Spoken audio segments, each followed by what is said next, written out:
안녕하세요. 성북학 개론 정릉동을 찾아서 두 번째로 찾은 장소는 정릉동 박경리 가옥 앞입니다. 대하소설 토지를 쓰신 박경리 선생은 1960년대부터 1980년까지 곧 정릉동에서 가족들과 함께 거처하셨습니다. 박경리 선생께서 그 토지를 집필하신 그 가옥이 지금도 정릉동에 남아있는데요.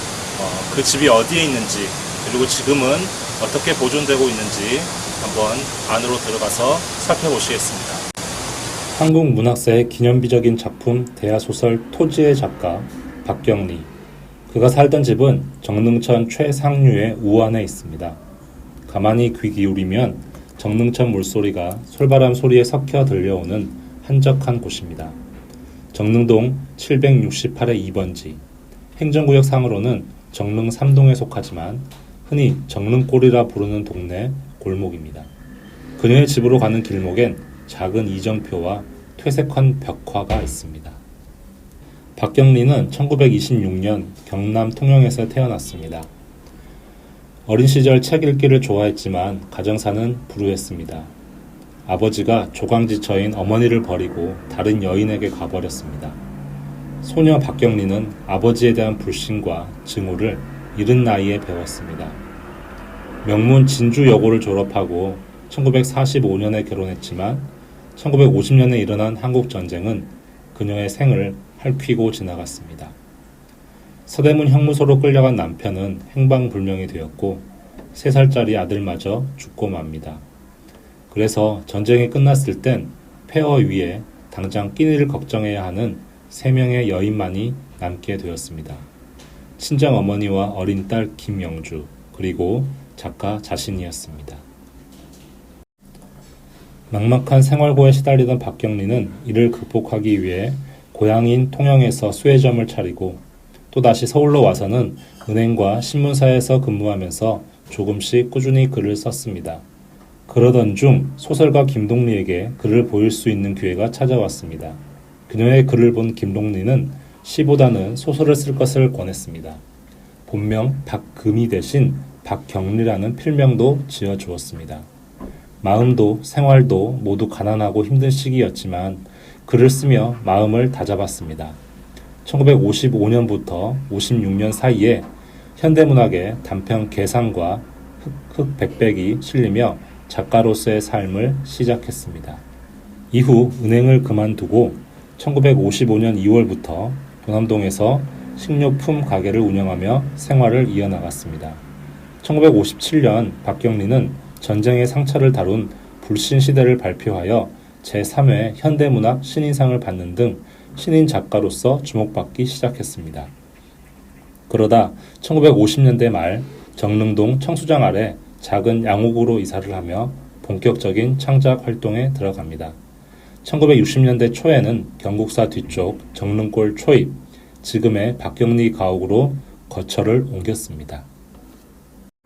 박경리는 서울 정릉집에서 초중기의 장편 소설들과 대하소설 토지의 1, 2, 3부를 집필했습니다. 박경리 문학의 절반 이상을 정릉동 집에서 쓰고 발표한 것입니다. 1959년에는 장편소설 표류도를 발표했고 1965년에는 김약국의 딸들, 64년 시장과 전장, 65년 파시를 발표했습니다. 대표작 토지는 그녀가 43세이던 1969년 9월 현대문학에 연재하며 세상의 모습을 드러냈습니다. 이후 1994년 8월까지 집필 발표한 소설 토지는 전체 5부 16권, 200자 원고지 26만 장 분량에 달하는 방대한 작품이 되었습니다. 원래 토지는 지금 우리가 보는 방대한 규모로 기획된 것은 아니었습니다. 외할머니에게서 들은 이야기를 토대로 제1부 분량만 쓰기로 했던 책이 집필 과정에서 한민족의 삶을 아우르는 장대한 서사로 발전했습니다. 토지는 가보년 동학농민혁명과 가보개혁, 을미의병 등이 휩쓸고 지나간 1897년 한가위부터 광복을 맞은 1945년 8월 15일까지를 다루는 소설입니다. 소설은 몰락한 최찬판 댁의 유일한 후계자인 서희와 하인 길상이로부터 시작해 700여 명이 넘는 인물을 등장시켜 이들 하나하나의 생생한 삶을 보여줍니다. 공간적으로는 경남 하동 평사리에서 지리산, 서울, 간도, 러시아, 일본, 부산, 진주 등을 오가며 격동기, 한민족의 삶을 다양하게 그려냅니다. 토지의 주인공들이 받았던 순환처럼 지필 중 그녀의 개인적 순환도 끊이지 않았습니다. 토지 일부를 쓸 때 그녀는 유방암으로 오른쪽 가슴을 절제하는 수술을 받았습니다. 2부를 쓸 때는 외동딸과 결혼한 사위인 김지아 시인이 유신체제 하에서 구속돼 사형 선고까지 받는 일을 겪습니다. 한국 전쟁부터 군사 독재 시기까지 그녀의 삶은 순환의 연속이었습니다. 정릉동에서 토지 3부의 지필까지 마친 박경리는 1980년 정릉동 집을 떠나 강원도 원주시 당구동으로 이사해 정착했습니다. 사위 김지아 시인이 원주 교도소에서 복역 중이었고 손자와 딸도 원주에 있었기 때문에 울타리가 되어주고 싶어 서울 생활을 청산하고 간 것입니다. 박경리는 토지 지필을 시작한 지 25년 만인 1994년 8월 15일 소설을 탈고했습니다. 소설을 탈고한 날 박경리는 나는 토지의 도구였을 따름이다. 토지를 쓰면서 많이 배웠다. 생명에 대한 연민과 우리 민족성, 민족 문화의 창조성, 다양성을 발견한 것도 큰 배움이었다고 말했습니다. 박경리는 생명주의자였으며 충실한 농부이기도 했습니다. 그녀는 서울 정릉집에 살 때나 원주 당구동에 살 때도 집 앞에 텃밭을 가꾸며 손수 야채를 키워냈습니다. 토지 문화관을 찾아 작품을 썼던 후배들, 생전 박경리를 알고 지냈던 많은 문인들은 그가 나눠준 고추를 기억합니다. 2013년 서울시는 박경리의 정릉집을 서울 미래유산으로 지정했습니다. 최근까지만 해도 대한교육기관인 발도르프 학교가 이 건물을 사용했는데 지금은 비어있는 상태입니다. 박경리 가옥을 뒤로 하고 골목을 따라 몇 걸음 더 옮기면 꽤 넓은 공터가 나옵니다. 공터를 둘러싸며 언덕의 의지에 둥그렇게 산동네가 형성되어 있는 것을 볼 수 있습니다. 정릉골 마을입니다. 정릉골은 1960년대 초 청계천과 부가연동 일대 판자촌을 정리하면서 북한산 기슭으로 옮겨온 사람들이 형성한 무허가촌이었습니다. 집이 먼저 지어지고 사람이 들어온 곳이 아닌 사람이 들어와 집을 짓고 마을을 만든 것이죠. 좁고 구불구불한 골목, 가파른 계단, 낮은 지붕의 집들이 북한산 아래 모여 특유의 경관을 이룹니다. 집집마다 담벼락은 있지만 내부가 훤히 들여다 보일 정도로 낮습니다. 시간이 멈춘 듯한 동네입니다. 정릉골에는 박경리뿐 아니라 또 다른 방면에서 유명한 인물이 살았습니다. 바로 장군의 아들 김두한입니다. 청산리 대첩의 영웅 백야 김좌진 장군의 아들로 태어난 그는 일제강점기 종로 우미관을 중심으로 세력을 키워 일본인이 득세하던 식민지 서울의 주먹계를 평정했습니다.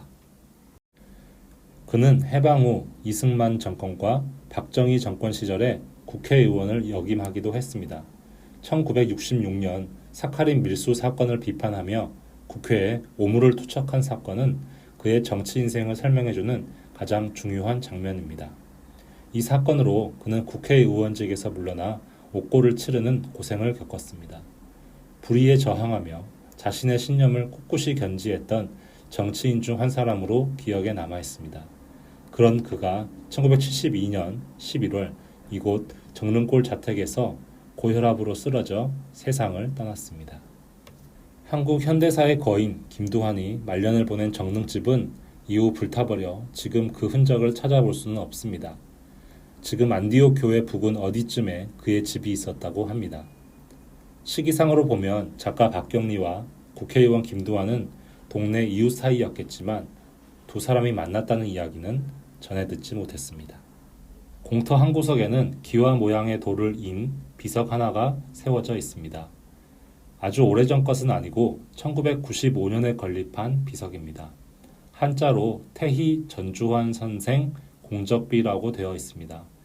비석 뒷면의 글을 읽어보면 전주환이란 분은 1980년대 정릉골 주민들의 오랜 수건이었던 무허가 건물 양성화와 토지 불화 등을 위해 힘쓴 분이라고 합니다. 마을 사람들이 공적비를 세워 기념할 만한 인물임은 분명해 보입니다. 정릉골은 몇 년 후면 완전히 새로운 모습으로 탈바꿈합니다. 지금 정릉골 주민들은 거의 대부분 다른 지역으로 이주한 상태입니다. 얼마 전 재개발이 확정되었기 때문입니다.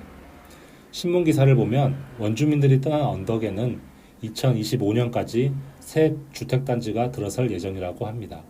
그러나 이곳은 북한산 자연경관지구에 속하기 때문에 고층 아파트는 들어서지 않고 지하 2층, 지상 4층 규모의 타운하우스가 들어선다고 합니다. 비록 모습은 변하더라도 정릉골 주민들의 삶의 모습을 조금이나마 보존하여 전해줄 수 있는 작은 공간이나마 마련되길 희망합니다. 다행히 박경리 가옥은 재개발 구역에서 벗어나 있는데요. 버려진 공간이 아닌 기억의 공간으로 재탄생할 수 있으면 좋겠습니다.